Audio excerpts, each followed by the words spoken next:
દેશની સંસદમાં આજે ગરમી હતી. રાહુલ ગાંધી બોલી રહ્યા હતા. સ્મૃતિ ઈરાનીએ એના પછી પલટવાર કર્યો હતો.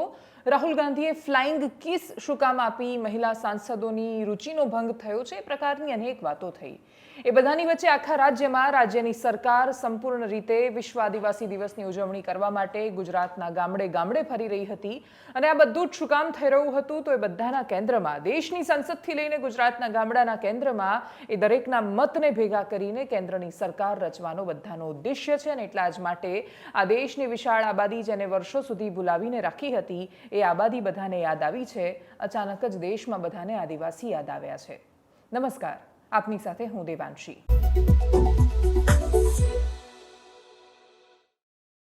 વિશ્વ આદિવાસી દિવસ, પૃથ્વી સંમેલન મળ્યું અને એના પછી યુનોનું જ્યારે 11મું કે 12મું સંમેલન મળી રહ્યું હતું, ત્યારે નક્કી થયું કે આપણે 9મી ઓગસ્ટને વિશ્વ આદિવાસી દિવસ તરીકે મનાવીશું.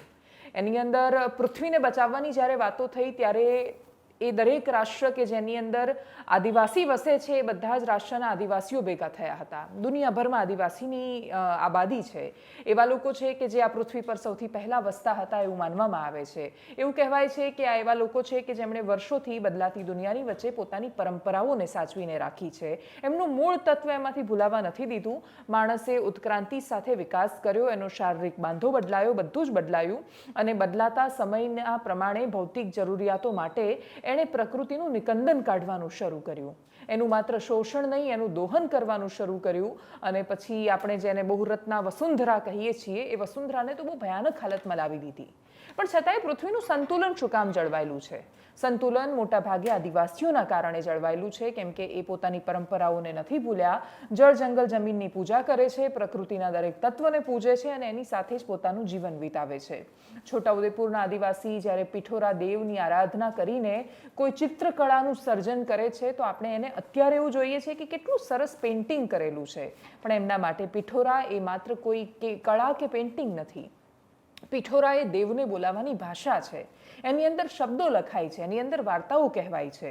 પિઠોરાના દ્રશ્યો તમે જોશો તો એની અંદર એ કોઈ સરસ રીતે દોરાયેલા ઘોડા, હાથી કે પછી બાકીના જીવોના ચિત્રો નથી. કોઈ રાજા રાણી નથી, કોઈ રાક્ષસ નથી, કે કોઈ ખેતર કે કોઈ ખેડૂત નથી. એ કહાની છે જેમાં દેવને આમંત્રિત કરવામાં આવે છે અને એના માટે એક અલગથી ઉત્સવ કરવામાં આવે છે. એની સાથે પરંપરાઓ જોડાયેલી છે.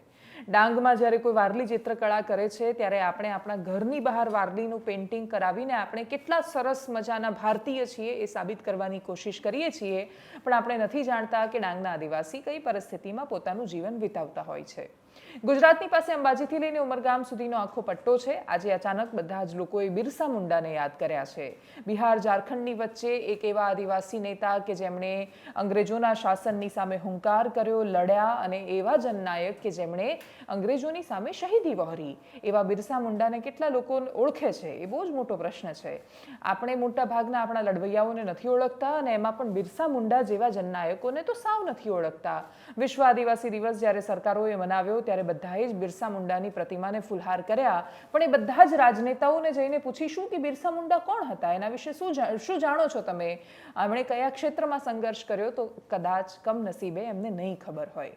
એવું જ ગુરુ ગોવિંદસિંહનું પણ છે. ગુરુ ગોવિંદસિંહ પણ રાજસ્થાન, ગુજરાતની સરહદ પર આદિવાસી વિસ્તારોની વચ્ચે રહીને ઝાંસીની રાણીને સમર્થન આપ્યું, અંગ્રેજોની સામે લડ્યા, હજારો માણસોનો નરસંહાર થયો. જલિયાવાલા બાગ કરતાં પણ વધારે લોકો માનગઢના એ કિલ્લા પર મર્યા હતા. પણ છતાંય એમણે આ દેશ અને રાજ્યની સુરક્ષિતતા માટે, એની આઝાદી માટે પોતાના પ્રાણ ન્યોછાવર કર્યા હતા. કેટલા લોકો ઓળખે છે ગુરુ ગોવિંદસિંહને? હમણાં મહીસાગર પંચમહાલમાં યુનિવર્સિટીનું નામ ગુરુ ગોવિંદસિંહ યુનિવર્સિટી અપાયું છે. પણ શું એના પહેલા લોકો જાણતા હતા કે ગુરુ ગોવિંદસિંહ કોણ હતા, એમણે આ દેશ માટે શું કર્યું છે? જલિયાવાલા બાગ બધાને ખબર છે. માનગઢનો નરસંહાર અને હજારો માણસોના બલિદાન કોઈને નથી ખબર. એ બલિદાન ક્રૂરતાની પરાકાષ્ઠાવાળા હતા. એવા અનેક લોકો છે. ભાવનગરના રાજાને સોમનાથ માટે મદદ કરેલા ભીલ રાજા હોય કે પછી રાજપીપળામાં શાસનોને મદદ કરતા ભીલ રાજાઓ, આવા અનેક લોકો રહ્યા છે કે જેમણે આ દેશની આઝાદીમાં અને દેશની આઝાદી પછી પણ વિકાસમાં યોગદાન આપ્યું છે. પણ ભૌતિક વિકાસ જ જ્યારે કેન્દ્રમાં હોય, ત્યારે આદિવાસીઓનું જંગલ માટે થતું યોગદાન ઘણીવાર નથી દેખાતું. હવે સાવ એવું પણ નથી, ડાંગમાં અને છેક છોટાઉદેપુર કે દાહોદમાં રહેતા આદિવાસીઓ સુધી પણ વિકાસ નામનો ચેપ પહોંચ્યો છે. વિકાસ એટલે પૈસો જ એવી માન્યતા એમના સુધી પહોંચી છે અને એટલા જ માટે રિવાજો દૂષિત થઈ રહ્યા છે. એ સિવાય અસ્મિતાની વાતો, ગૌરવની વાતો ક્યારે અભિમાનમાં બદલાઈ રહી છે એ પણ નથી સમજાતું. રેલીના અનેક જગ્યાએથી દ્રશ્યો સામે આવ્યા. ગુજરાત રાજ્યમાં મુખ્યમંત્રીથી માંડીને દરેક મંત્રીઓ એક જગ્યાએ એક જિલ્લામાં પહોંચ્યા હતા. ત્યાં એ કાર્યક્રમોમાં હતા. આદિવાસી પરિવારના ઘરે ભોજન લેવાની વાત હોય, એમની સાથે મળીને નૃત્ય કરવાની વાત હોય, એમના સંમેલનોમાં હાજર થવાની વાત હોય, એ બધાનું સેન્ટર શું છે? એ બધાનું મુખ્ય ધ્યેય ગુરુ ગોવિંદસિંહ કે પછી બિરસા મુંડાની પ્રતિભાને બિરદાવવાનું નથી. એ બધાનું ધ્યેય આદિવાસી યુવાનોને સશક્ત બનાવવાનું નથી, કેમ કે હોત તો પછી એમની સાથે થતા અન્યાયો એમને દેખાતા હોત. એ આદિવાસી પરિવારનો છોકરો કે જે દાડીએ જવાનું છોડીને, રોજ જવાનું છોડીને ભણવાનું પસંદ કરે છે, પણ એ પસંદ કર્યા પછી એ સિસ્ટમમાં આંટા મારતો રહી જાય છે, પ્રતાડિત થાય છે, પરેશાન થાય છે, ત્યારે કોઈને નથી સમજાતું કે છોટાઉદેપુરના એક ખૂણામાં જોયેલા સપનાની કિંમત શું હોઈ શકે. પણ છતાંય સમય બદલાયો છે. દાહોદના એ સુક્રમની કહાની અમે વારંવાર કહી છે કે ઢોર ચરાવતા છોકરાએ એણે મોબાઈલમાં બધું ભણીને એણે આઈઆઈટી ખડગપુરમાં એડમિશન લીધું છે અને એટલા જ માટે સૌથી અઘરું છે સપના જોવું અને પછીનો પડાવ સપના પૂરા કરવા એ ઘણીવાર સરળ થઈ જતો હોય છે. અને એટલે જ અંબાજીથી લઈને ઉમરગામ સુધીની ગુજરાતની દરેક વિધાનસભા બેઠકો પર સપના પહોંચી ગયા છે. સપનાઓનું આંજણ કોઈક છે કે જે પૂરી રહ્યું છે, ગામડાના શિક્ષકો પૂરી રહ્યા છે, પરંતુ છતાંય આજે પણ આ સિસ્ટમમાં ઘણી બધી વ્યવસ્થાઓ, પ્રથાઓ, શિક્ષકો, વ્યવસ્થાઓ એવી પહોંચી ગઈ છે કે જે આદિવાસીનો મજૂરનો છોકરો મજૂર જ બને એવું સુનિશ્ચિત કરે છે. જ્યારે આ જ રાજ્યમાં કામ કરતા એક આઈએએસ અધિકારી છોટાઉદેપુરની શાળામાં જઈને પત્રમાં લખે છે, આઈએએસ ધવલ પટેલ, કે આવું શું કામ થઈ રહ્યું છે. શિક્ષકોના દારૂ પીધેલા વિડીયો સૌથી વધારે ક્યાંથી સામે આવે છે? તો બનાસકાંઠાના દાંતાથી લઈ મહીસાગરથી લઈ ડાંગ સુધી આ પરિસ્થિતિ સર્જાઈ છે. આવું શું કામ થાય છે? કેમ કે મા બાપ જાગૃત નથી. મા બાપ તો મજૂરીએ અથવા બાકી કોઈ કન્સ્ટ્રક્શન સાઇટ પર કામ કરવા અમદાવાદ જેવા શહેરમાં આવી જાય છે અને કાં તો સૌરાષ્ટ્રમાં મજૂરીએ જાય છે. અને એટલા જ માટે તમે જે ઇમારતોમાં સરસ આલિશાન મહેલોમાં માલી રહ્યા છો, તમે જે રસ્તા પર ફરી રહ્યા છો, એ બધાની પાછળ એ મજબૂત હાથ છે જે દાહોદથી આવ્યા હતા અહીંયા મજૂરી કરવા માટે. એમણે મહેનત કરી છે અને એમના મહેનતના દમ પર આપણે ઊભા છીએ.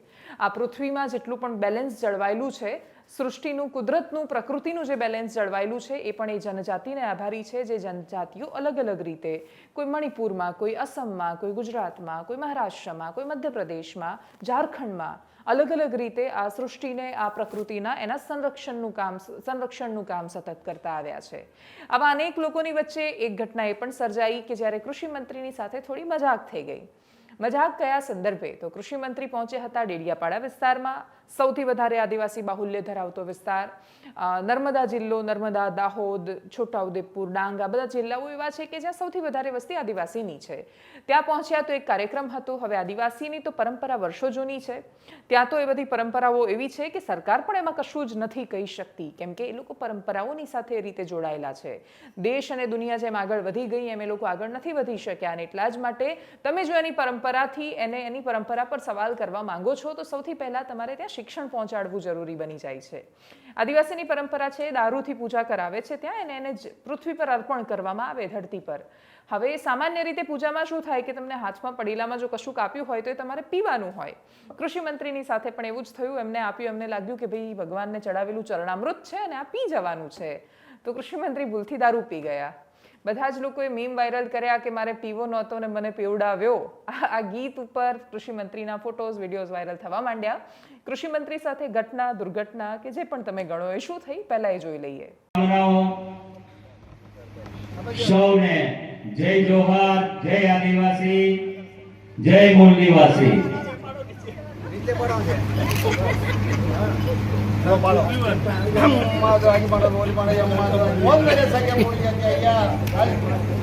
જો કે આજ એવું થયું, તરત જ બધા લોકો ખડખડાટ હસવા માંડ્યા. કૃષિ મંત્રીને પણ સમજાયું કે લોચો થઈ ગયો છે, એમને પણ સમજાયું કે હું તો ભૂલથી દારૂ પી ગયો છું. પણ એના પછી એમણે એને એટલી જ સારી રીતે, શાંતિથી, સલુકાઈથી વાતને સરળતાથી સ્વીકારી પણ લીધી. કેમ કે થઈ શકે, કોઈનાથી પણ થઈ શકે. જે લોકો રિવાજોથી પરિચિત નથી એ લોકોને તો એવું જ લાગવાનું છે કે ભાઈ ચરણામૃત છે અને પી લેવું જોઈએ, ને એટલે જ કદાચ કૃષિ મંત્રીની સાથે આવું થયું હશે.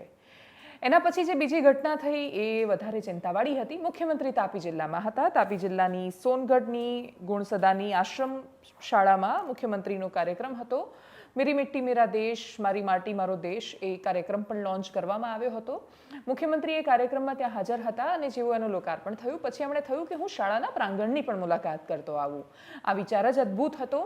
કેટલી એક પેટર્ન બહુ સરસ રીતે જોઈ રહ્યા છીએ અને આ એક સુંદર સરસ શરૂઆત છે, આ શુભ શરૂઆત છે. શિક્ષણ મંત્રીથી લઈને, જેમ કે અમે થોડા સમય પહેલા વાત કરી હતી કે શિક્ષણ મંત્રી કુબેર ડિંડોર અલગ અલગ શાળાઓમાં જઈ રહ્યા છે, વડાગામ પ્રાથમિક શાળામાં પણ ગયા હતા. એ રીતે પ્રફુલભાઈ પાનશેરિયા અમરેલીના દરિયાકાંઠાના વિસ્તારની શાળાઓમાં પહોંચ્યા હતા. મંત્રીનું અને અધિકારીઓનું પોતાની ચેમ્બર છોડીને ગ્રાઉન્ડ પર શાળામાં પહોંચવું એ જરૂરિયાત છે. તમે જશો તો તમને ખબર પડશે કે ત્યાં સમસ્યા શું છે. પણ જો રાજનેતાઓ ત્યાં ગયા પછી પણ આંખે પાટા બાંધી રાખે તો શું થાય? અમે કર્યું છે એટલે કશું ખોટું જ ન હોય એવું માની લે તો શું થાય? સદનસીબે એવું નથી માનવામાં આવ્યું. મુખ્યમંત્રી જ્યારે શાળામાં પહોંચ્યા અને એમણે ખુલ્લા વીજ વાયરો જોયા તો તરત જ એમણે કલેક્ટરને કહ્યું કે આ શું છે? શું તમે કોઈના મરવાની રાહ જોઈ રહ્યા છો? એમણે જ્યારે આ કહ્યું એના પછી બધા જ લોકોએ કહ્યું કે હા, સુધારી દઈશું શાળાની હાલત, બાળકો સાથેનો એકદમ હેલ્ધી સંવાદ. આ બધું કર્યા પછી, એ તંદુરસ્ત ચર્ચા કર્યા પછી મુખ્યમંત્રીએ જે રીતે ધ્યાન દોર્યું તો મુખ્યમંત્રીને પણ તો ખબર હતી કે જ્યારે કહી રહ્યા છે તો સવાલ થવાના છે કે શાળામાં ખુલ્લા વીજ વાયર હતા, પરિસ્થિતિ ખરાબ છે. પણ છતાંય એમણે ઇમેજ શું બનશે એનું ધ્યાન ન આપ્યું. એમણે તરત રોક્યા અને ટોક્યા. એનો મતલબ કે કોઈ પણ સુધારની પહેલી શરૂઆત એની સ્વીકાર્યતા છે. તમારે સ્વીકાર કરવું પડે કે હા, ભૂલ છે, એના પછી તમે એના સુધારવામાં આગળ વધી શકો છો. અને સદનસીબે મુખ્યમંત્રીએ આખી ઘટનાને એ રીતે જ લીધી છે. જ્યાં સુધી રાજનીતિ, સરકાર અને બ્યુરોક્રેસી આ લોકો આ મુદ્દાઓને આટલી સરળતાથી સ્વીકારતા થઈ જશે એ દિવસે 100% આજે નહીં તો કાલે એ રાજ્યની શાળાઓમાં પરિવર્તન આવશે. એની શરૂઆત થતી દેખાઈ રહી છે અને એટલા જ માટે મુખ્યમંત્રીએ જે કહ્યું એ બહુ જરૂરી પણ હતું. અને મુખ્યમંત્રીના કહ્યા પછી તાપીની એ શાળામાં બદલાવ બહુ જરૂરી છે. એમના કહ્યા પછી પણ નથી થતું તો સમજવાનું કે આ સિસ્ટમ આપણે એટલી હદે જડ કરી નાખી છે કે રાજ્યના સૌથી મહત્વપૂર્ણ વ્યક્તિની ચિંતા, એમની કરુણા અને એમના આદેશ પછી પણ આ નથી થઈ રહ્યું. વાત વિપક્ષના એ રાજનેતાઓની પણ કરીએ કે જે આદિવાસી યુવાનોમાં બહુ મોટો ચહેરો બનીને ઉપસી આવ્યા છે. અનંત પટેલ કોંગ્રેસના ધારાસભ્ય વાંસદા વિધાનસભાથી આવે છે. ચૈતર વસાવા આમ આદમી પાર્ટીના ધારાસભ્ય ડેડિયાપાડા વિધાનસભાથી આવે છે. એમણે પણ જ્યારે અને બાકીના આદિવાસી સંગઠનોએ પણ આજના દિવસે અલગ અલગ ઉજવણીના કાર્યક્રમો રાખ્યા હતા. એ ઉજવણીના કાર્યક્રમોમાં જે દ્રશ્યો દેખાયા એ પણ બહુ જબરદસ્ત હતા. અનેક હજારો, લાખોની સંખ્યામાં અલગ અલગ જગ્યાએ યુવાનો એકઠા થયા હતા અને પોતાના નેતાઓને સમર્થન આપી રહ્યા હતા. આદિવાસી નૃત્ય કરતા નેતાઓના દ્રશ્યો પણ સામે આવ્યા. એ વિસ્તારોની એ ફરજિયાત હકીકત છે કે જો તમારે ત્યાંથી જીતવું છે તો આ નેતા અમારા માનો એક છે, એ વાત તમારે ત્યાં સાબિત કરવી પડે. અને એટલા જ માટે રાજનેતાઓ વારંવાર એ કોશિશ કરતા દેખાતા હોય છે. દાહોદથી બીજો એક દ્રશ્યો પણ સામે આવ્યા કે જ્યાં ધારિયા અને પારિયા ખુલ્લા લઈને બધા જ લોકો નાચી રહ્યા હતા. ધારિયા અને પારિયા લઈને નાચતા હતા એ તો સવાલ છે જ, એટલા માટે કે તમે બંધ હથિયારો સાથે પણ નાચી શકો છો. પણ એના પછી હાથમાં દારૂની બોટલ હતી, ખુલ્લેઆમ ટ્રક પર બેઠા છે, હાથમાં દારૂની બોટલ છે, એકબીજાને દારૂની બોટલ પાસ કરી રહ્યા છે, પી રહ્યા છે, એનો વિડીયો બની રહ્યો છે અને કોઈને કશાનો જ ડર નથી. તમે કોઈ પણ જાતિ કે ધર્મમાંથી આવતા હોઈ શકો છો, તમે આ દેશના કાનૂનથી ઉપર નથી. અને એટલા જ માટે દારૂ પીધેલી અવસ્થામાં ધારિયા અને પારિયા લઈને નીકળેલા માણસો ન કરે નારાયણને કોઈની સાથે સંઘર્ષ થઈ જાય, કંઈ અટકચાળું થાય તો તમે કલ્પના કરી શકો છો કે કેટલા માણસોને જીવ ગુમાવવાનો વારો આવે. રાજ્યની સરકાર અને પ્રશાસન માત્ર વોટ માટે આ પ્રકારની પ્રવૃત્તિઓને ઉત્તેજન ન આપી શકે. રાજ્યનું વિપક્ષ માત્ર વોટ મળશે અને ખોટું લાગી જશે તો એના કારણે પ્રોત્સાહન ન આપી શકે. હથિયાર તો ગુરુ ગોવિંદસિંહે પણ ઉપાડ્યા હતા, પણ એ તો અંગ્રેજોની સામે ઉપાડ્યા હતા.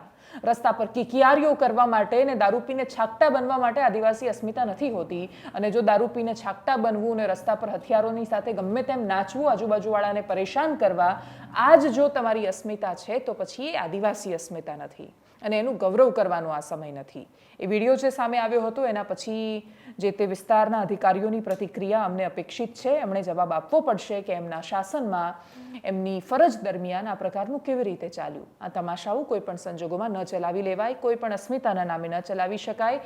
તમે જ્યારે જે નેતાની પ્રતિમાને ફૂલહાર અર્પણ કરવા જઈ રહ્યા છો, તમે એ કલ્પના કરો છો કે રાજનેતાઓ, એ શૂરવીરો, એ ક્રાંતિકારીઓ શું શીખવાડીને ગયા છે. અને એટલા જ માટે જો એની સમજ નથી તો યુવાનોને એ સમજ આપવાની જરૂર છે.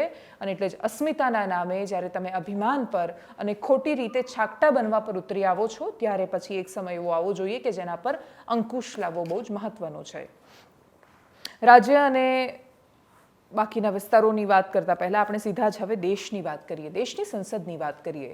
સંસદની અંદર ગઈકાલે જ વાત કરી હતી કે નારાયણ રાણે એકદમ ભયાનક ટપોરીની ભાષામાં વાત કરતા હતા. તેરી औकात દિખા દૂંગા, તું બેઠ જા, આ રીતે વાત થતી હતી. એના પછી ગઈકાલે જે બધાને પ્રતીક્ષા હતી કે રાહુલ ગાંધી શું કામ ન બોલ્યા, આજે બોલ્યા અને એકદમ વિપક્ષના નેતાઓએ, મોટાભાગના લોકોએ જોયું કે એકદમ ધમાકેદાર, તેજ તર્રાર સ્પીચ હતી, જેની અંદર એક એક શબ્દમાંથી આક્રોશ નીકળતો હતો. બહુ જ સ્વાભાવિક છે કે એ આક્રોશ રાજનીતિક આક્રોશ હતો.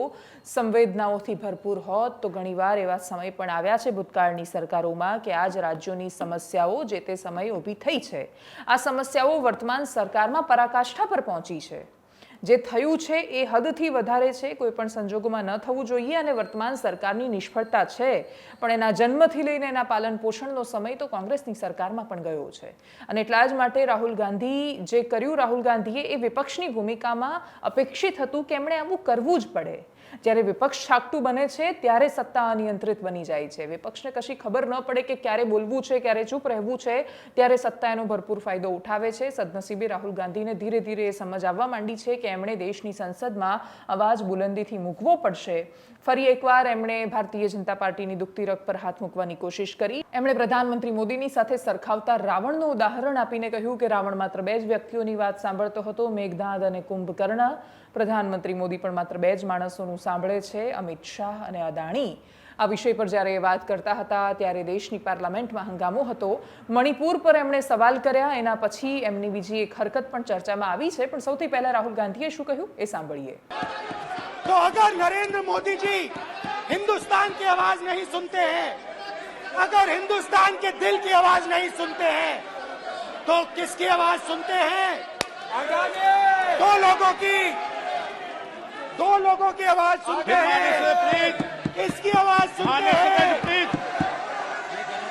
इसकी आवाज सुनते हैं और इसलिए सुनते हैं. नो ये गलत तरीका माननीय सदस्य. देख लीजिए अडानी जी के लिए मोदी जी ने क्या काम किया है. देख लीजिए ये पहले आप और ये बाद में. गलत तरीका आपका. माननीय सदस्य आपका गलत तरीका है. आप सीनियर सदस्य हैं. आप इस तरीके का व्यवहार सदन में मत करिए. आप बात करिए लेकिन इस तरीके से पोस्ट में लाना ये उचित नहीं है किसी तरीके से. रावण 2 लोगों की सुनता था. रावण 2 लोगों की सुनता था, मेघनाद और कुंभकर्ण. वैसे ही नरेंद्र मोदी 2 लोगों की सुनते हैं, अमित शाह और अडानी. भाई और बहनों, लंका को हनुमान ने नहीं जलाया था, लंका को रावण के अहंकार ने जलाया था. प्लीज माननीय सदस्य आप संयमित बोले. आप ये सदन है, आप तरीके से बोलिए. माननीय राम सदस्य ने रावण को नहीं मारा था, रावण के अहंकार ने रावण को मारा था. आप पूरे देश में केरोसिन फेंक रहे हो, पूरे देश में आप केरोसिन फेंक रहे हो. आपने मणिपुर में केरोसिन फेंकी, अपनी चिंगारी लगा दी. अब आप हरियाणा में कर रहे हो, पूरे देश को आप जलाने में लगे हो. आप पूरे देश में भारत माता की हत्या कर रहे हो. धन्यवाद स्पीकर. રાહુલ ગાંધી પછી તરત જ બોલવા માટે ઊભા કરાયા સ્મૃતિ ઈરાનીને. મંત્રી છે પણ મંત્રીથી પણ વિશેષ રાહુલ ગાંધી સાથે એમનું કનેક્શન એ છે કે અમેઠી લોકસભા પર રાહુલ ગાંધીને હરાવનાર નેતા સ્મૃતિ ઈરાની છે અને કદાચ એટલા જ માટે એમને આટલા સમયથી સતત ઇનામ મળી રહ્યું છે. સ્મૃતિ ઈરાનીના કાર્યકાળ પર કે એમના મંત્રી તરીકે કરેલા કામોની કોઈ જેવી સૂચિ કે યાદી નથી કે જેના કારણે એ દેશના મંત્રીમંડળમાં સતત એક સ્થાન ભોગવતા આવે. કેટલાય રાજનેતાઓ એનાથી પણ વિશેષ અને અદ્ભુત કામ કરી ચૂક્યા છે, પરંતુ છતાં પણ એ દેશના મંત્રીમંડળમાં નથી, કેબિનેટમાં નથી. પણ સ્મૃતિ ઈરાનીની પાસે સૌથી મોટી લાયકાત રાહુલ ગાંધીને હરાવવાની છે અને ભારતીય જનતા પાર્ટી માટે એ સૌથી મોટી લાયકાત બનતી હોય છે. પણ આ લાયકાત અને સંઘર્ષોની વચ્ચે સ્મૃતિ ઈરાનીએ એવો આરોપ લગાવ્યો, જેનો એક વિડીયો પણ સોશિયલ મીડિયા પર વારંવાર પોસ્ટ પણ કરવામાં આવી રહ્યો છે કે જેમાં રાહુલ ગાંધી કંઈક ઇશારો કરી રહ્યા છે. એ ઇશારો આમ છે કે પછી આમ છે એ ખબર નથી પડી રહી, પરંતુ છતાંય ભારતીય જનતા પાર્ટીના સાંસદોનો, ખાસ તો મહિલા સાંસદોનો એવો આરોપ છે કે રાહુલ ગાંધીએ સ્મૃતિ ઈરાનીને ફ્લાઇંગ કિસ આપી. ત્યાંના મહિલા સાંસદોને પણ ફ્લાઇંગ કિસ આપી અને જે વર્તન અયોગ્ય હતું એવું ન ચલાવી લેવામાં આવે. કોંગ્રેસ તરફથી એની કોઈ ચોક્કસ પ્રતિક્રિયા નથી આપવામાં આવી. કેટલાક પત્રકારો જે દિલ્હીની પાર્લામેન્ટમાં હાજર હતા એમાંથી અડધાનું કહેવું છે કે રાહુલ ગાંધીએ ફ્લાઇંગ કિસ આપી, અડધાનું કહેવું છે કે ફ્લાઇંગ કિસ નથી આપી. એ ચૂપ રહેવાનો ઇશારો કરી રહ્યા હતા. એક્ઝેક્ટ જે એકદમ ક્લોઝ શોટ આપણે કહીએ કે એવો દ્રશ્ય કે જેની અંદર આપણે એકદમ ગેરંટી સાથે કહી શકીએ કે રાહુલ ગાંધીએ ફ્લાઇંગ કિસ આપી છે એવો કોઈ પ્રકારનો વિડીયો અસ્તિત્વમાં નથી, ઉપસ્થિત નથી. જે પત્રકારો પણ લખી રહ્યા છે, જે લોકો કહી રહ્યા છે કે હા આપી, એ મોટાભાગના લોકો ભારતીય જનતા પાર્ટી સમર્થિત પત્રકારો છે. જે લોકો કહી રહ્યા છે કે આવું નથી કર્યું એ મોટાભાગના કોંગ્રેસ સમર્થિત પત્રકારો છે. કમનસીબે પત્રકારોમાં પણ આવું છે સમર્થનની વાત, અને એટલે જ કોણ સાચું કોણ ખોટું એ ખબર નથી, પણ હંગામો જબરદસ્ત થયો છે. સ્મૃતિ ઈરાનીએ શું ભાષણ આપ્યું, રાહુલ ગાંધીની ફ્લાઇંગ કિસ પર શું કહ્યું, મહિલા સાંસદોએ શું કહ્યું, સાંભળીએ એમને.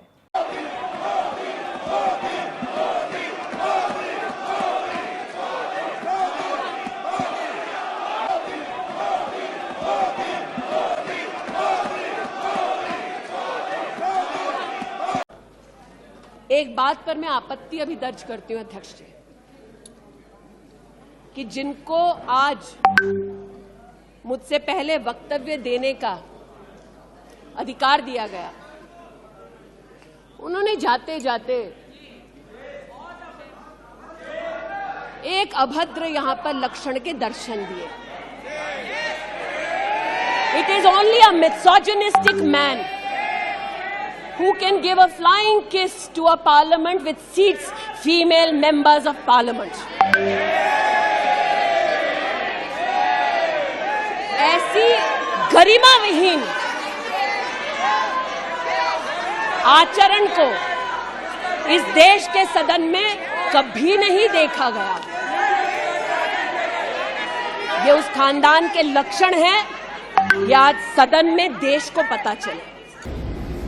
But Rahul Gandhi, by giving flying kiss to us, Smriti Irani ji, all women members, he went away. This is totally misbehavior of a member. This is inappropriate and indecent behavior of a member. Senior members are telling this has never happened in the history of Parliament of India. पहली बार ऐसे हो रही है, एक member parliament का अंदर किसी महिला के सामने प्लेन किस दे रहे हैं. ये क्या बिहेवियर है, क्या नेता है वो. इसीलिए हम आज स्पीकर को कंप्लेंट किया है, सीसी कैमरा से इसका फुटेज लेना एंड मेंबर का ऊपर कार्यवाही करना, ऐसे हम मांग रखे हैं. हम सभी महिला एमपी ऐसे मांग रखे हैं. કેટલી જબરદસ્ત વાત છે. રાહુલ ગાંધીની ફ્લાઇંગ કિસ જેટલી તીવ્રતાની સાથે ચર્ચામાં છે, કમનસીબે સત્તાપક્ષના મોઢે મણિપુરનો મુદ્દો એટલો ચર્ચામાં નથી. જો થયું હોય તો બંને મુદ્દા એટલા જરૂરી છે, પણ મણિપુરનો મુદ્દો વિશેષ જરૂરી છે. એના સિવાય પણ દેશના અનેક એટલા મુદ્દાઓ છે કે જેના વિષય પર વાત થવી જોઈએ, પણ કમનસીબે થઈ નથી રહી. દેશની સંસદની પાસે ઘણા એવા સંગીન મુદ્દાઓનો જવાબ નથી જે રાજ્યની અને દેશની જનતાને મળવો જોઈએ. મોંઘવારીનું અસ્તિત્વ કોઈ માનવા તૈયાર જ નથી, અને એટલે જ જેમ નિર્મલા સીતારામણે કહ્યું હતું કે મેં પ્યાજ નહીં ખાતી, હું ડુંગળી નથી ખાતી, અને એટલે જ ડુંગળીના ભાવથી કોઈ ફરક નહોતો પડવાનો. એમ આપણા રાજ્યમાં પણ એકવાર ભૂલથી તો ભૂલથી કે હસતા કે ગમે તે રીતે પણ મંત્રી ઋષિકેશ પટેલે એવું કહ્યું હતું કે ખાવામાં ખાલી ટામેટા ન હોય એટલે વાત સાચી છે, પણ જે લોકોએ સેવ ટામેટાનું શાક ખાવું હોય એને શું, જે લોકોએ ગ્રેવીવાળું શાક ખાવું હોય એને શું, અને બાકીનું બધું કોને શું ખાવું છે છોડી દઈએ તો પણ ટામેટા પકવતો ખેડૂત છે અને વેચતો શાકભાજીનો વિક્રેતા છે, અને ત્યાંથી લઈને સામાન્ય માણસના ઘર સુધી અચાનક બદલાઈ જતો ભાવ છે. આ બધી જેવી વ્યવસ્થાઓ છે કે જેના પર કશું નિયંત્રણ આવી શકતું હતું, નથી આવ્યું. ઘણી બધી આપણી પાસે ટેકનોલોજી છે, દેશમાં દરરોજ કરોડો રૂપિયા ખર્ચીને રિસર્ચ થઈ રહ્યા છે, પણ કોણ જાણે શું રિસર્ચ થઈ રહ્યા છે, કશા જ પરિણામો નથી મળી રહ્યા. દેશની સરકાર 2014માં ચૂંટાયેલી નરેન્દ્ર મોદી સરકાર 1 એમનું જ્યારે બીજું બજેટ પસાર થઈ રહ્યું હતું ત્યારે એમણે કહ્યું હતું કે અમે ડુંગળી, ટામેટા અને એના સિવાયની ઘણી બધી પ્રોડક્ટ્સ કે જેના ભાવ અંકુશમાં નથી રહેતા એના કંટ્રોલ માટે કોલ્ડ સ્ટોરેજથી લઈને એક આખી ચેનની એવી પ્રક્રિયા બનાવી રહ્યા છીએ કે જેની અંદર આ પ્રકારની સમસ્યાઓ નહીં સર્જાય. દેશને વચન આપ્યું હતું, આશ્વાસન આપ્યું હતું, બજેટમાં કરોડો રૂપિયા પસાર પણ થયા હતા. એના પછી એ રૂપિયા ક્યાં વપરાયા એનો હિસાબ કદાચ આવ્યો પણ હશે તો પણ પબ્લિક ડોમેનમાં નથી આવ્યો અને એટલા જ માટે એ વિષય પર કોઈ સંતૃપ્ત કોઈ ચોક્કસ જાણકારી નથી. આ દેશમાં સૌથી વધારે પીડાતી કોઈ બે પ્રજાતિ હોય તો એ આ દેશનો જવાન અને આ દેશનો કિસાન છે, જે ક્યારેય ઈચ્છવા છતાં પણ વધારે બોલી નથી શકતા અને બોલે તો કોઈ એમનું સાંભળતું નથી. એનાલિસિસમાં અત્યારે બસ આટલું જ. જો આપ અમને યુટ્યુબ પર જોઈ રહ્યા છો તો સબસ્ક્રાઇબ કરો, ફેસબુક પર જોઈ રહ્યા છો તો ફોલો કરો, અમારા વિડીયોને શેર કરો. નમસ્કાર.